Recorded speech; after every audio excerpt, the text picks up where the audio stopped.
أعوذ بالله من الشيطان الرجيم بسم الله الرحمن الرحيم الذين يتخذون الكافرين أولياء من دون المؤمنين أيبتغون عندهم العزة فإن العزة لله جميعا الذین، یہ منافق کیسے ہیں؟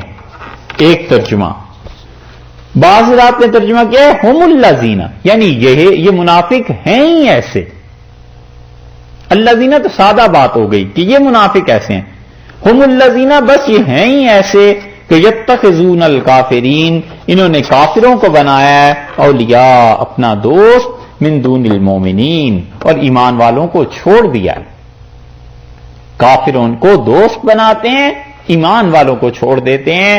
یہ ساری کی ساری زد ان لوگوں پر پڑتی ہے جو مسلمانوں کے بجائے کافروں سے دوستی کو فخر محسوس کرتے ہیں اور بغیر کسی ضرورت کے، بغیر کسی شرعی وجہ کے کافروں کے رنگ ڈھنگ اختیار کرتے ہیں.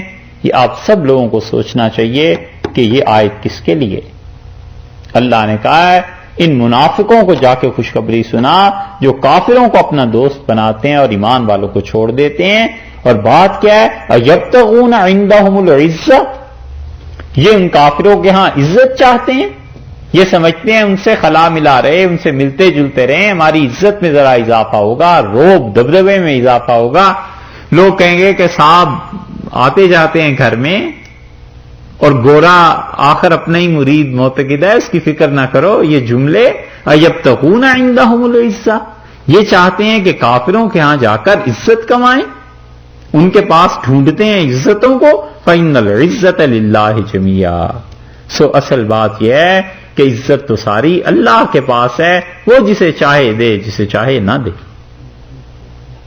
دیکھا ہے کیسی سخت بات ارشاد فرمائی ہے کہ ان منافقین کو سمجھاؤ کہ یہ اس طرح کر رہے ہیں اور عزت کے لیے کہتے ہیں کہ کافروں کے ہاں سے عزت ملے. اس لیے فقہا نے لکھا ہے کہ کافروں کے ہاں عزت ڈھونڈنا اور بلا ضرورت ان کے تشبہ اختیار کرنا، ان جیسی باتیں، ان جیسے فکر، ان جیسے نظریے، یہ سب آدمی اس کی گرفت میں آ جاتے ہیں.